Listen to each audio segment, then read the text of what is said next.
welcome everyone to the Soul of the Everyman on the ArtistFirst Radio Network. All past broadcasts are podcasts. Find them at ArtistFirst.com. Please send your questions and comments to dj@ArtistFirst.com. Now, ladies and gentlemen, here they are, Michael and Margaret Lyons. And we're back. Thank you very much, Z-Man, and we're back. That was anticlimactic. And I'm Michael Lyons. And I'm Margaret. Isn't that a line from Independence Day, the movie? We're back. Well, since we just had America's Independence Day celebration, and this was a biggie. It was the 250th anniversary of 1776, and both you and I, and probably at least one other of our audience, our vast audience, were there for the bicentennial, weren't we? Yes. I think it was 15, and I remember it being a big deal, and this was certainly a big deal as well, and continues. And as I think we mentioned maybe a couple, 3 shows ago, that we have all of our guests from around the world here for the soccer, for FIFA. And unfortunately, the U.S. got knocked out of FIFA. And my voice got knocked out by the last 2 weeks, so I sound like death warmed over. But I look handsome. Okay. No, you're supposed to agree with me immediately. Yes, dear. That's not working tonight, folks. These are the jokes, folks. So tonight we're going to talk about something interesting, I thought. This was a couple, maybe 2-3 weeks ago. This popped up across the feeds, across the interwebs. A gentleman by the name of David Lynch, and he's somewhat famous, I guess, for promoting, at least in the West, the practice of transcendental meditation. And I think probably everyone has heard of that. And they may have sort of a concept of what it is, maybe somebody sitting cross-legged, with incense burning next to them in an ashram, chanting their mantra. And that's probably not that far off from the truth, actually. But Lynch had a very interesting take on it. He drew this interesting diagram, and on one side of the diagram, he first kind of took a white sheet of paper. He drew a horizontal line across it, and he said, "This is the surface. This is the universe, in essence." And that was, to me, very evocative, because Tolle also considers the horizontal plane the universe. Or if you are an aficionado of the book Flatland, the whole universe was one big flat plane that all the creatures in Flatland lived on. So this line of reality. And then, just to digress for a moment, Tolle, bisects that with a vertical line, and he says that the intersection of those two, which is spirit coming into the world, coming into the universe, is the moment of now. And I always thought that was a beautiful analogy, because it shows that point. Well, Lynch drew his horizontal line. He said, "This is the surfaces. This is the things that we can touch, that we perceive as reality." And then he kind of on one side of it he drew a vertical line down from the top like a big T, not through the line, but, connecting to it. And so he divided the page into 2. And on the right-hand side, he started to list all the things which are below the surface, and then he talked about the discovery of various types of elements. And then he talked about molecules, and then atoms, and then subatomic particles. He went all the way down the list. And he came to, in essence, the fundamental forces which make up the subatomic particles, which make up the particles within the atom. So you have the atom itself, the subatomic particles like the electron and the proton, and then you have the quarks and all the other, and it goes on and on and on. But regardless, he came down to sort of a floor state, and he drew another line at the bottom, and he said below this fundamental, these fundamental forces, it becomes the unified field. And he said that scientists had agreed upon that. I think there's still some discussion about what the unified field is, but everyone agrees that there is an existence below all reality, below all particles, below all waves, Some say it's strings, some say it's supersymmetry, some say there's a bunch of other, the patch, what was it, the OPH, the Observer Patch Horizon, which is a beautiful theory that people are talking about now. But below this, he called it a very interesting thing. He called it the no thing, which of course you could say nothing. But the no thing is from, and everyone agrees upon this, all the scientists say that everything kind of came out of no thing. And that the basis of all what we call the surfaces and the reality is in essence a nothingness. And you could say a nothingness, or you could say a vast unrealized potential, or you could say a vast or a infinitely or dimensionless really superposition of all possible states, which is the quantum way of looking at it.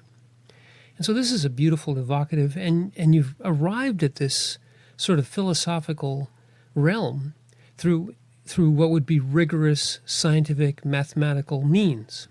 Okay. And then on the other side of his diagram, he drew the person, the being, and how the being lives in the world, and then how the being can use a meditative state. And he's pushing transcendental meditation, but in essence use a meditative state to go below the perception of reality, to sink into what he called the bliss, to kind of go down in your awareness into the being, and into, again, rejoining with the no thing, with source, with all. So I thought it's beautiful. It's a beautiful analogy. I think he kind of goes off into, sort of a mechanistic way of looking at it. But I thought we would talk about it a little bit. It's an interesting topic. Right. It is very interesting. The comparative that he's doing it in order to connect the spiritual discipline that he's been practicing with how he perceives or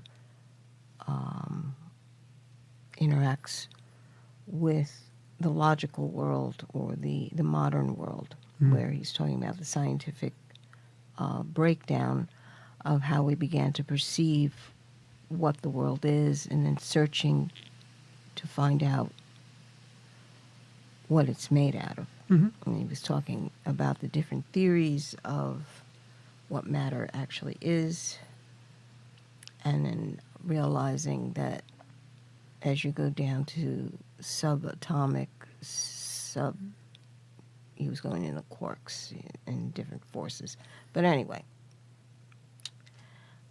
realizing that it is all coming down to no thing. Something so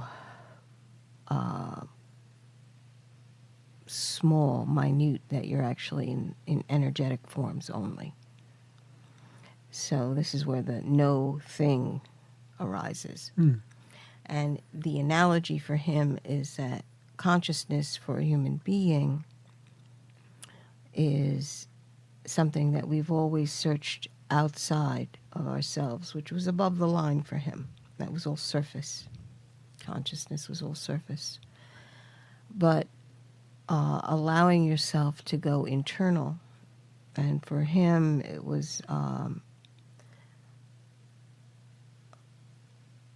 chanting mantras to go internal, to get past that thinking aspect of oneself.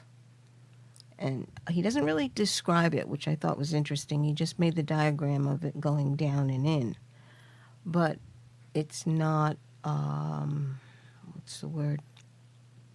It's not really describing the fact that what you're doing is letting go of your surface bubble and allowing yourself to enter into the substance of life, of who you are. And he could only do it by drawing boundaries or shapes, using form to try to communicate a state of being which is formless. Which is, it's the difficulties, the limits of using words and objects to describe something that is formless, no object. It's not an object, but it's very difficult for us to think in terms of outside of an object. In fact, just the structure of English itself gives you that subject, verb, and object. Right. So you immediately think you know what it is, and you're like, no, this state is outside your subject, which is self-referent, your doing, which is your verb, and then the object, which is what you're trying to figure out or control. It's fascinating when you realize that a lot of your verbiage already sets that structure, skeletal structure of your thinking. And realizing that is key, because you're sitting there going, wait, this is the way I've been trained to think. And entering into different techniques like him doing the mantra is pushing that aside, trying to get past that, because the question would be, how do you learn not to think in a subject, verb, and object? Right. And you know we've talked about Tolle in many ways, but I want to stay with his concept. So he uses, and you're more familiar with this than I am. I've heard of the term, but I think you've studied it a bit. Transcendental meditation involves a mantra, and so a mantra is really any string of words or even sounds that you make in a continual fashion, sort of a way. We said it earlier between ourselves, a way of occupying the mind, giving it a toy to play with, giving it some rote task to do.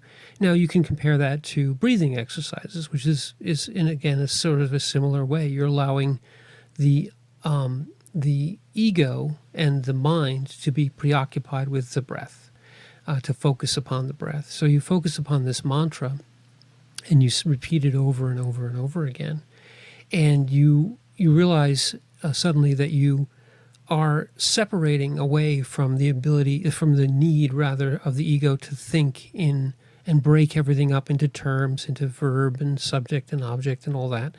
And you're also kind of narrowing in your overall perceptions of where you are and your body and everything into this one singular exercise. And so you tell me, I mean, how does that mechanism work versus, let's say, some of the other meditative practices? Well, the Hindu way of doing it, which is, I believe he was studying under a yogi. Maharishi, that's our quote actually, is Maharishi Mahesh Yogi. Okay. Yeah. And what people are doing is there are certain mantras which are words that you intone and do it repeatedly. And the whole idea was, a lot of people are thinking, well, it's to sort of divert you. Yes, it does help divert the thinking mind, but they understood something, oh gosh, I wish I could remember the exact word. Basically, it's that study where you have a very thin membrane and you set a certain frequency. And there's a thin gathering of either sand or dust. And as the membrane vibrates, it forms a shape. Yeah, shapes, mandalas, basically. No, mandalas are different. This is the foundation of Sanskrit. These are the sounds. Yes, I remember that, yeah. That these particular tones form these shapes, and that became the word for them. This is what this shape is. So Om, when you see the symbol of Om in Sanskrit, it actually is the form that vibrated into existence between the sand or the dirt that was on there, and began to form that circle and half moon, and then the other shapes that go with it. But if you do it, I think it's cymetics or the science of it. Mm-hmm. Sounds right. Something along that lines. It's not. Something else. It's CYM something. I can't remember the whole thing. Anyway, so the idea was to intone these because it actually has a physical repercussion on the body, on matter around you. It's actually vibrating this frequency, which brings this shape into existence.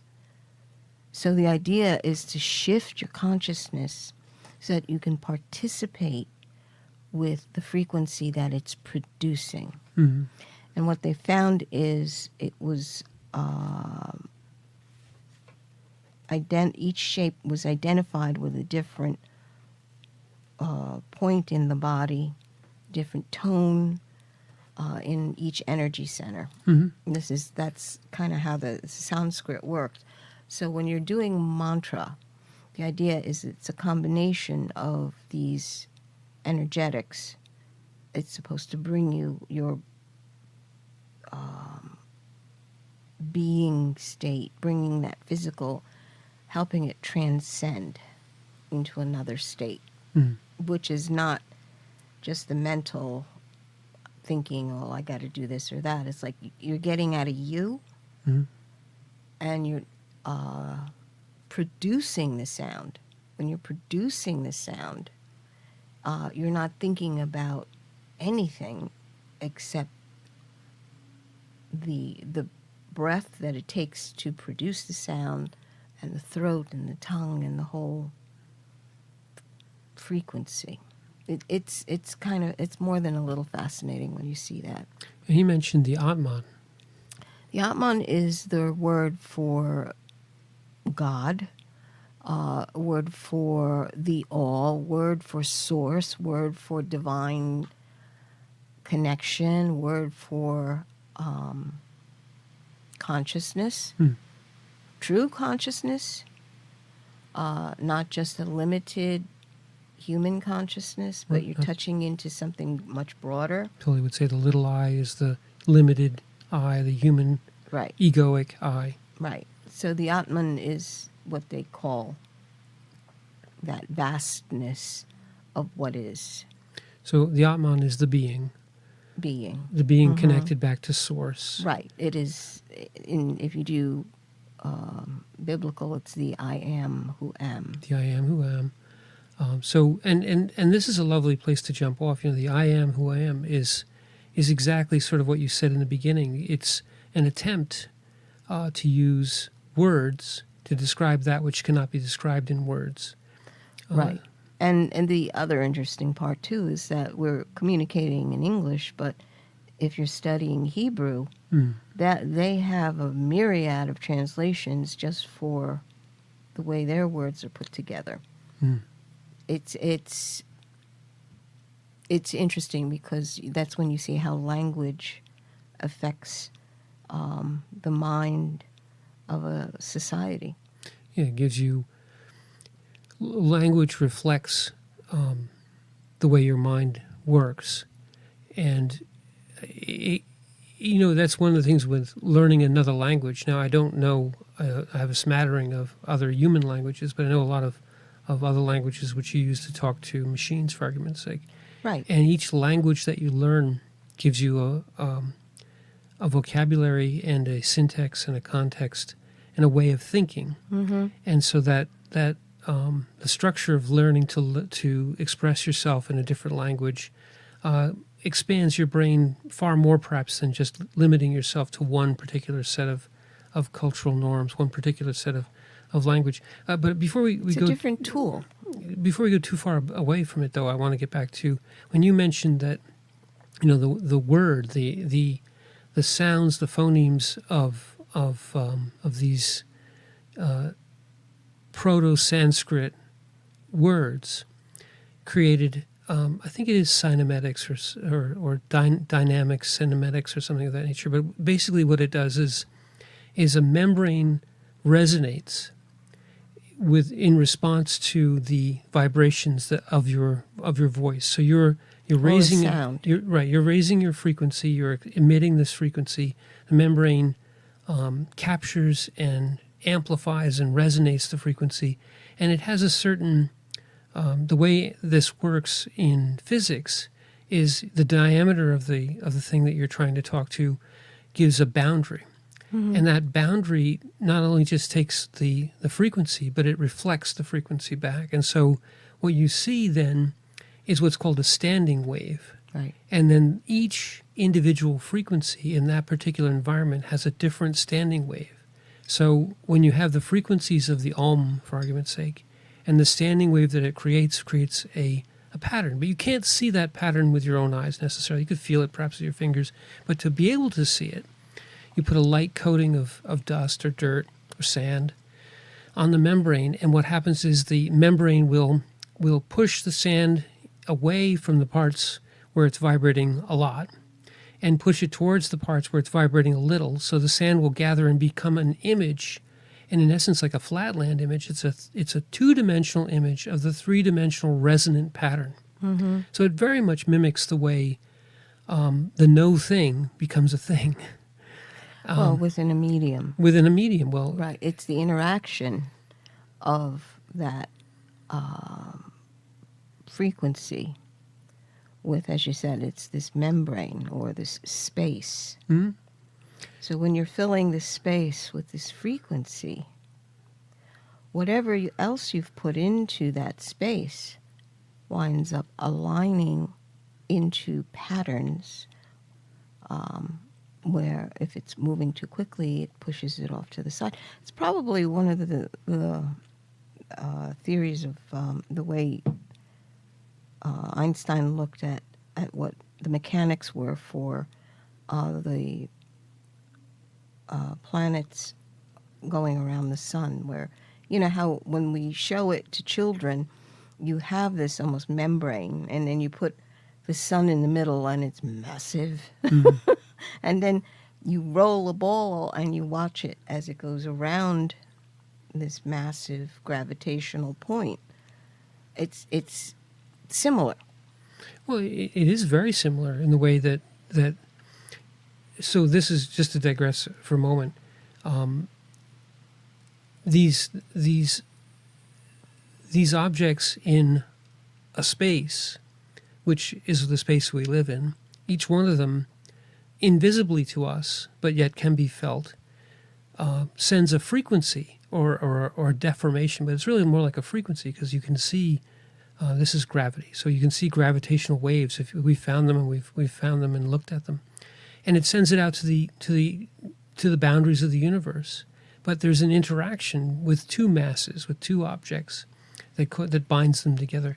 But I think, you know, if you go back to the no thing for just a second, you know, the whole concept of string theory, beautiful as it is, flawed as it is really that you are.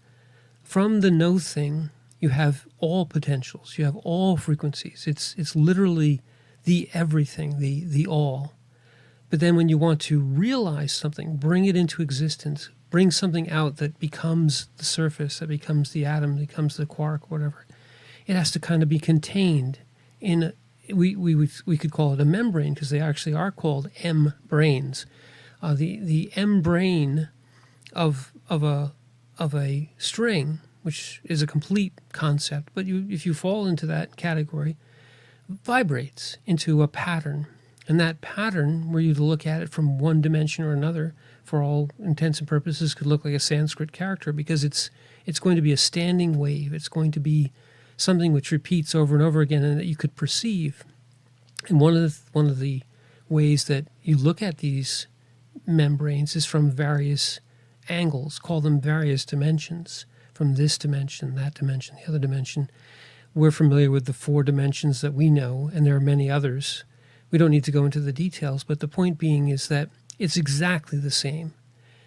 The analogies of the way the word becomes the object is perfectly analogous to the way the no thing becomes something, whether it's a quark or whatever it may be, by resonating in a pattern in a little contained membrane. So that, our philosophy, which starts with things that say, well, that's just, some made up thing by some guru on a mountain. Well, maybe. Or maybe it's a revelation of the I am who I am, of the Word made flesh, of the fact that every part of this universe, from the no thing to the all things, the universe in creation, is a reflection of an energetic frequency. And we can say that with certainty because all of our math and all of our theory and everything that we've been able to discover in 200 or 300 or 400 years of really looking at it hard is that, yep, it's all kind of like wiggly strings or frequencies. And if you have one frequency, you get one thing. If you have another frequency, you get another thing. You put the two together, you get something else. And that's how our language is. That's how our Sanskrit characters are. That's our mantra. And, Maharishi or David Lynch would say that's how you go back and rejoin, is by reattuning yourself to the frequencies. It's reaffirming your coming back to your ground, your center, who you actually are, not who you think you are. You mentioned that too, that each one of us is a unique frequency, which is not, as you just said, not who you think you are or who people have told you who you are, but who you actually are. I like to look at it in terms of fingerprints of God. These are the patterns that have been produced by God's hands. And if you study the fingerprints that are left, you can learn a lot. So that interaction of patterns, interference patterns, is something that humans do really well, honestly. The whole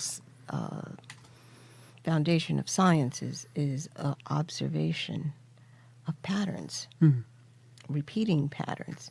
It's just mistaking the pattern that you have observed and which is consistent with the being that has made it.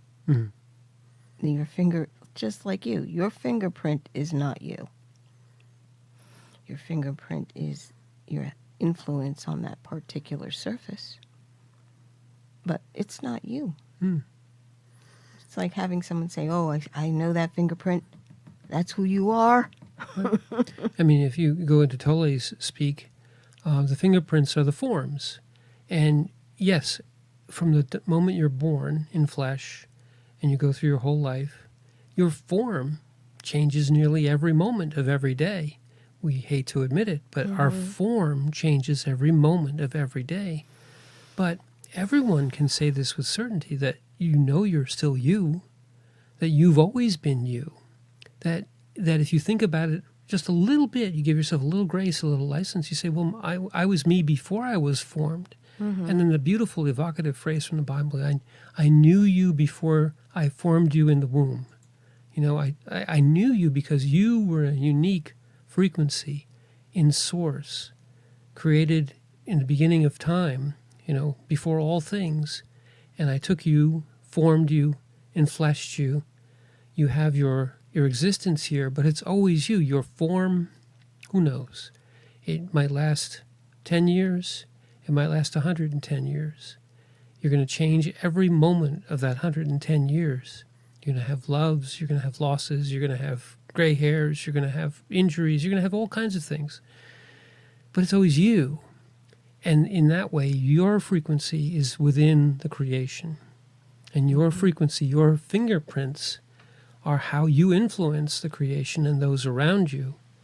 And you, in essence, participate, as we've said in many other shows, you participate in the work of creation through your fingerprints, through your presence, and the marks you make upon it. And they don't have to be always physical. In fact, oftentimes the ones that last are not physical at all. No, your influence is far more than what the surface fingerprints that you've left. are. We know that those dissipate with time.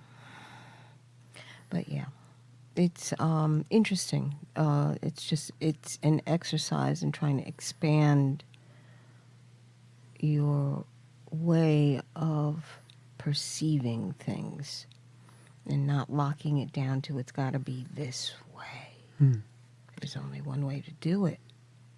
And you mentioned earlier about how limiting that is. You know, if you identify with your fingerprints, or you identify with who you think you are, if you identify with the abstractions or the culture or what is given to you as your identity, you go off into the egoic. You get lost. You get your presence is always there. The light of source is always within you. It can always be brought forth. You know it because you see it in every being within creation. You see the light of source. If you just look, even open your eyes for an instant, you'll see it. Mm-hmm.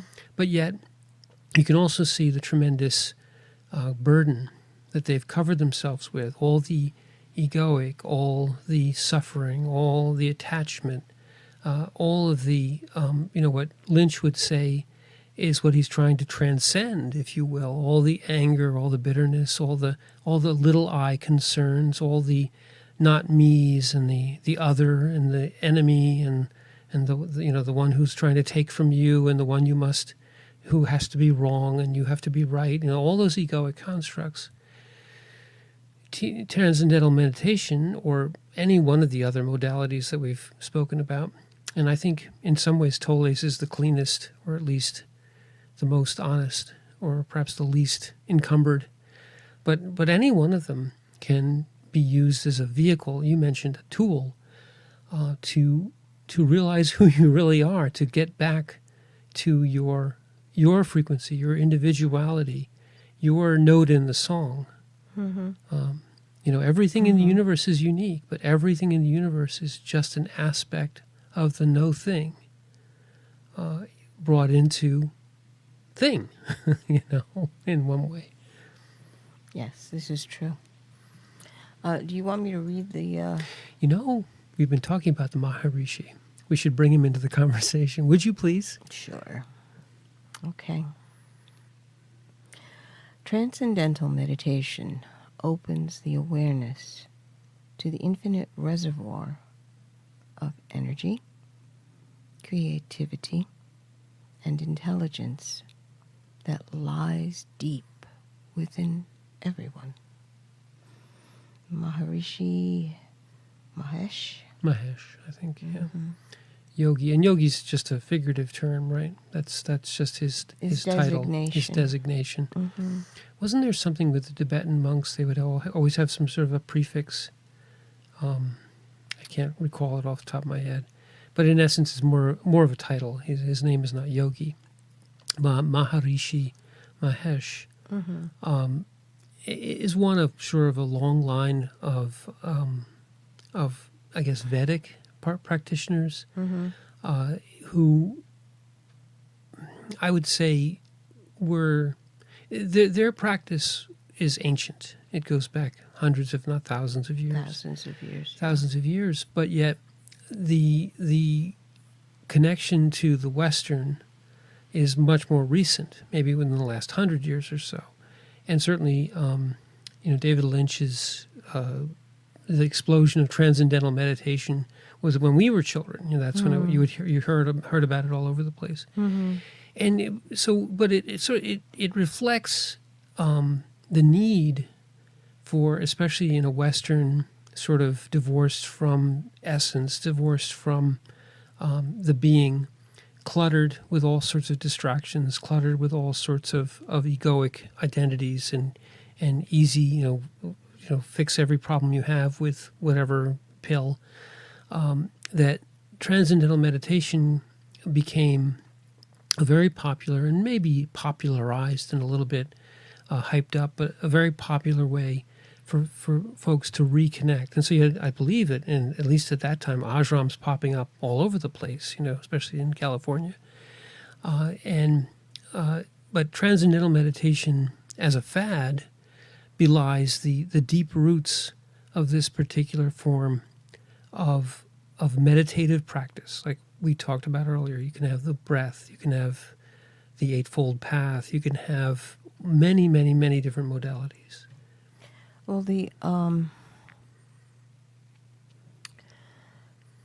problem always is, especially when you're dealing with humans, is that once you have a hierarchy, you wind up having power problems. Exactly. Personalities have a tendency to cling to power as opposed to clinging to truth.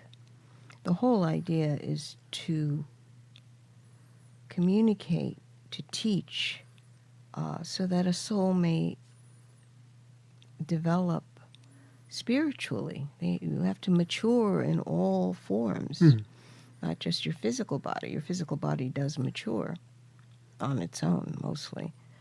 But You said decay, right? Yes. Yes. Fall apart. Go ahead. Mature, that's what it is. The emotional body needs to mature. And a lot of people avoid that. They like to be stuck in their childhood emotions. They want to throw tantrums whenever they want. Yep. Mentally, some people are like, no, I don't want to learn anything anymore. Right. I know everything that I need right now. What do I need to study anything else? The I know, which we've talked about in the past. Mm-hmm. And then you get the same kind of spiritual laziness. Well, I just want to do this. This is enough right here. Right. I don't want to. I'll be part of this group over here, and that'll be my spiritual development. Right. And why should any pain come into it? Right. No pain with the development. Just they are comfortable. Their first concern is being comfortable in all forms. Right. Don't challenge my preconceptions, or give me anything too hard to think about, because then I'll just find another ashram or whatever. I'll find something else, to make me feel better. Right. And you got to get to the end of that. Yes. Yes. It's an addiction in its own way. Absolutely. You're chasing after something else that's going to bring you happiness.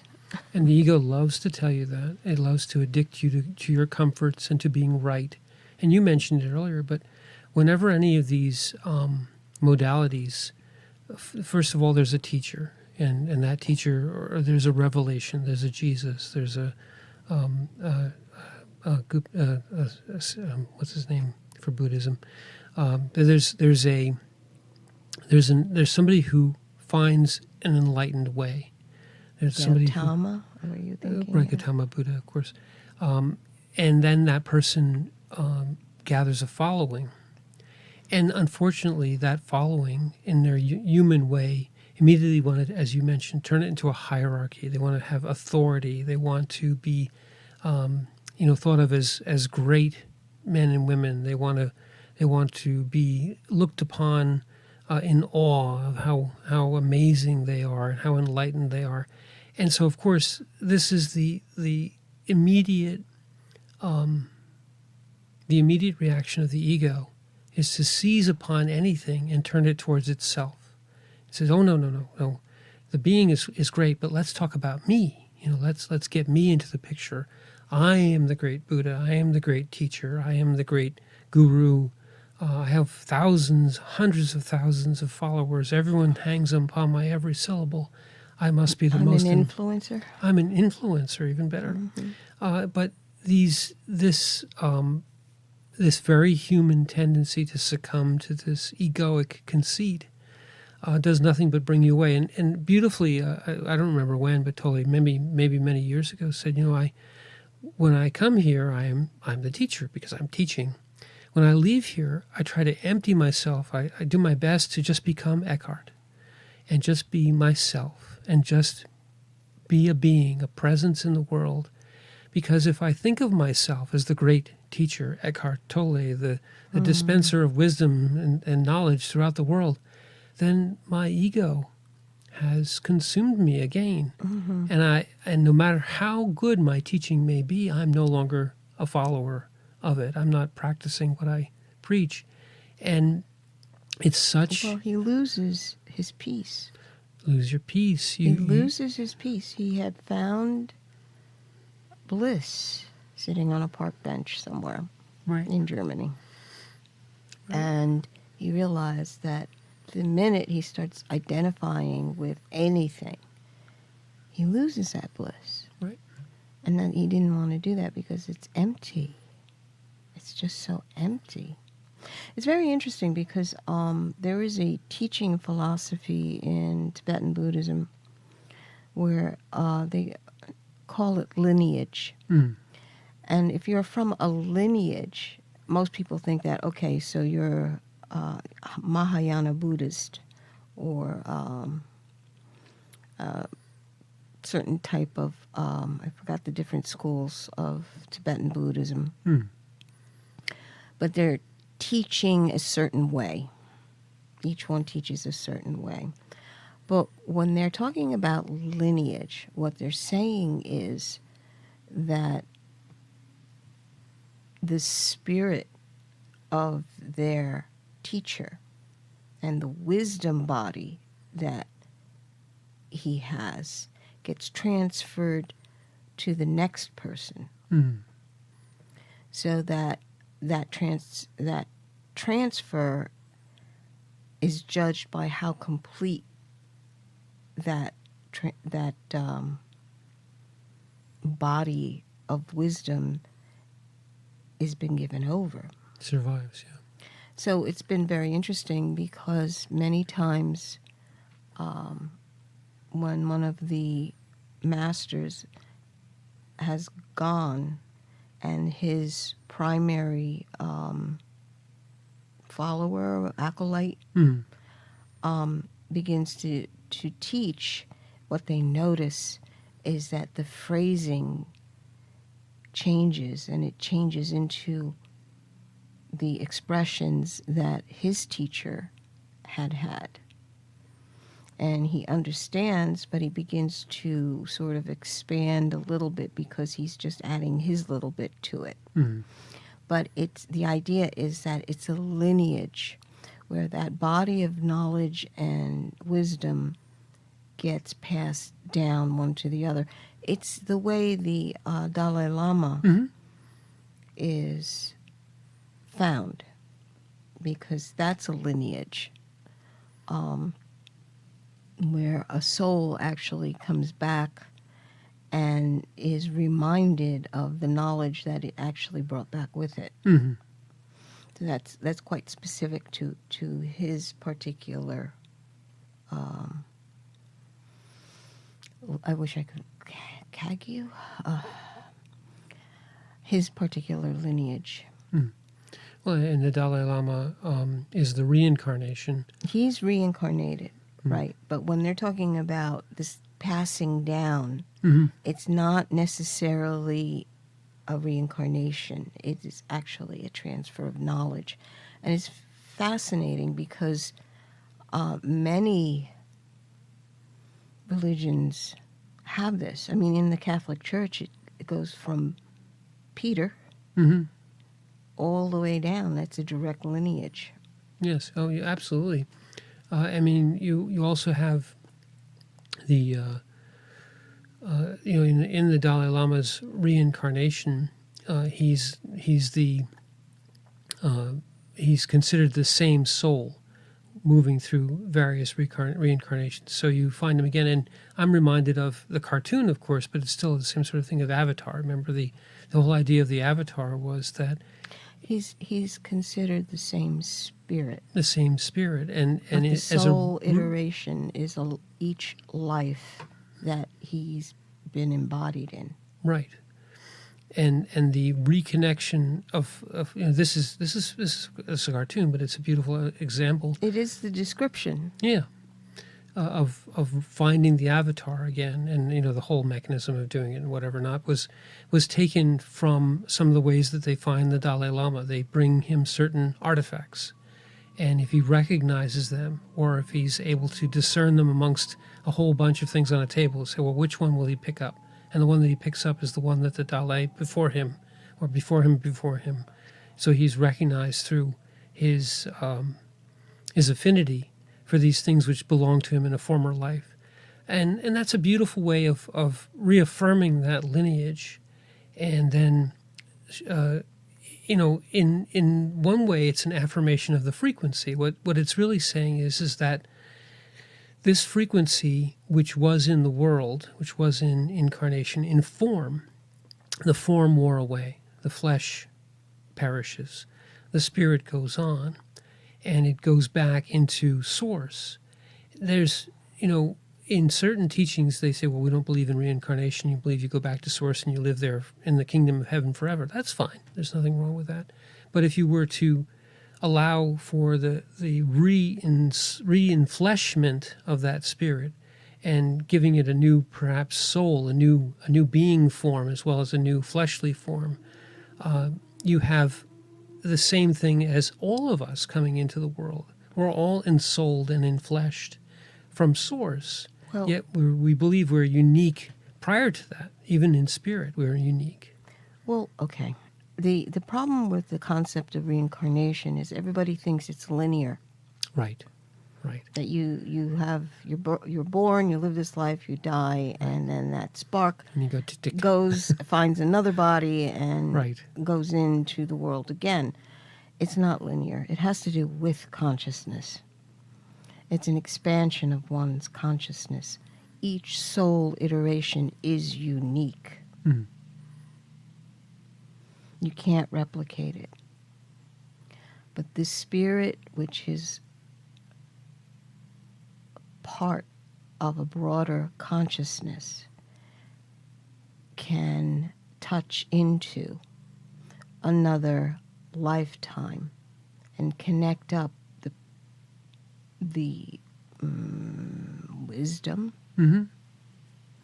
and help the new life that's here start with something in hand. Yeah. A toolbox. I mean, you see it with the concept of the old soul. Well, it's a toolbox that when you are walking in your new life, Yeah. a lot of the things that you know what to do already. Exactly. You've been through this before. You bring your fortitude with you. You bring your strength. You bring your conviction. You bring your hope in life. Mm. You're not dejected so easily. Right. Your purpose, in essence. People think of a toolbox. Oh well, with the New Agers, it was like, oh well, you can go and travel into the what is astral that? realm or something. Yeah, the where all the records are. I forgot the name of it. You can go and go into that realm and find all this information that it's like. Oh, this is channeling the information back. No, No. It's. Oh, I wish I could remember the name of it. It'll come back to you. It's where you can go and find out certain things. Right. And people believe that that's a special talent to be able to do that. That it's only special people do that. It's like, no, everybody does this. You go to Right. sleep. You just don't remember anything. Right. Nor are you supposed to. You're supposed to concentrate on this life. You're not supposed to look to see if you were Cleopatra in a previous life or Caesar or You notice how it's always egoic like that. oh my huh? God. I mean, the unfortunate part of these beliefs is that they're oftentimes assumed by ego. So everybody's Caesar or Cleopatra or somebody famous that you've heard of before, of course. But in truth, there are truly people who have come back into the world with amazing talents, or with that have been able to recall previous lives through hypnotherapy and other ways. Well, it's just people want to package it neatly. Yeah. Not realizing that you're trying to fit it into this two-dimensional square where your entire being blows that out of the water. Right. They want And a box. You are disrespecting your spirit and your soul when you do that. Yeah. that you think that you know. And Yeah. if you can admit that you know nothing, maybe you can actually take a step into the no thing. I want to go back to because the truth of it is that grace, which you can open yourself up to, brings in all kinds of wisdom. One of the gifts of the Holy Spirit, if you follow that modality, is wisdom. Yes. And opening yourself up to grace is in essence reconnecting, especially in the moment of now, when oftentimes it's in a moment of, I'll call it crisis, but really it's just an acute moment of now, where you are thrust into your being state because it's necessary. And in this necessary moment, when you're thrust into your being state, when things are very real, to have the practice of allowing grace, to in essence open oneself up and say, I know I'm here for a reason. I know I'm in exactly the right moment, exactly the right time. But I don't know. I don't want to say I know what to do. I want to ask. I want to open myself. And what you're asking for is the soft voice of the heart, is the wisdom, the grace to come in and give you not orders. It's not what you must do, but what must be done if you're willing to do it. You have to accept grace. You want a direction. Yes, and then if you're given it, it's the old again from the Bible, when you're brought to trial, prepare no defense. That's what I think Paul said. Prepare no defense. Go in there and allow the words of wisdom that will come to you from the Holy Spirit. He said it in that language, but allow grace. Open yourself up to the eternal. Connect back up to spirit, and what needs to be said. And it's divorced from outcome. You're not trying to get, well, if I say this, they'll do that, and I say this, and they'll do that. Yeah. You're not gaming it out. You're just saying the words that need to come. And a writer is familiar with this. It's inspiration. The words that need to go on that page to tell the story that you're trying to put there suddenly come in from God knows where, from grace. And they go onto the page. God knows where. God knows where. I mean, in truth. You go onto the page and you look at it and you go, wow, that's really good. I wonder who wrote that. It wasn't necessarily you. Your hands may have hit the keys or drifted the pen across the page. But opening yourself up to the greater and to the grace or the wisdom or the spirit brings in, they talk about the Bible as being divinely inspired writing.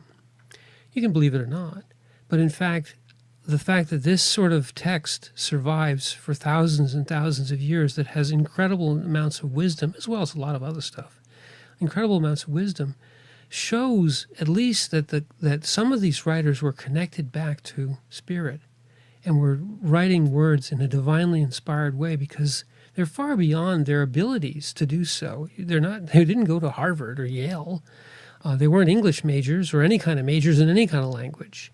They were writing from the heart and from the spirit, and that allows you to write something which echoes into the eternal. Mm-hmm. Yeah. No, it is. It's interesting when you think about how writing came about, how we began to put together words, sounds, meanings, how to begin to communicate that. And most people actually believe that every language on this earth happened the same way. You had a person and a doing, and then the thing it's being done to. Well, seriously. yeah. Nobody understands that there's different languages that don't operate that way. Yeah, study Latin if you want to see a weird one. Well, it's just the things as a foundation when you're doing subject, verb, and object. That subject is always you.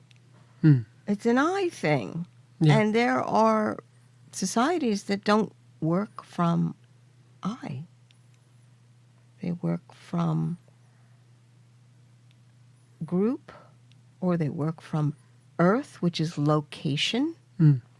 And that's what I find that fascinating. A language based from the location that you happen to be in. Yeah, I think some Native American languages are very location-based more than egoically based. But yeah, I think it's Amazonian. Or maybe it is Amazonian. Yes, I agree with you. But that just goes back to your way earlier point that language, in essence, both restricts and constricts, but also, it gives you the tools in a way to organize thoughts and spirit in thought. And, to the extent that your language serves you in that purpose, it is a tool. But, you find the limitations relatively quickly when you start to explore concepts like what we've been talking about a little bit tonight with getting into the being. What is the no thing? How does language try to describe the I am, who I am? That, I said to it yesterday or the day before, I said that was like the original koan, because you think about it, Moses is sitting there going, his little head goes, like, who, what was that again? Well, it's a push to make you think outside yeah. of what's familiar and the way you've put language together. So I believe, we may have reached the end of our hour. I think we didn't get advice, so we'll have to be nice and get off a little bit early. But yes, I think this was it's a good show. Transcendental meditation, I'm sure, is a wonderful practice, and I'm sure many people try it. But this was a show about transcendental consciousness. Right, and that's what you're really trying to get to. And with that, I'm Michael Lyons. And I'm Margaret. And thank you for listening.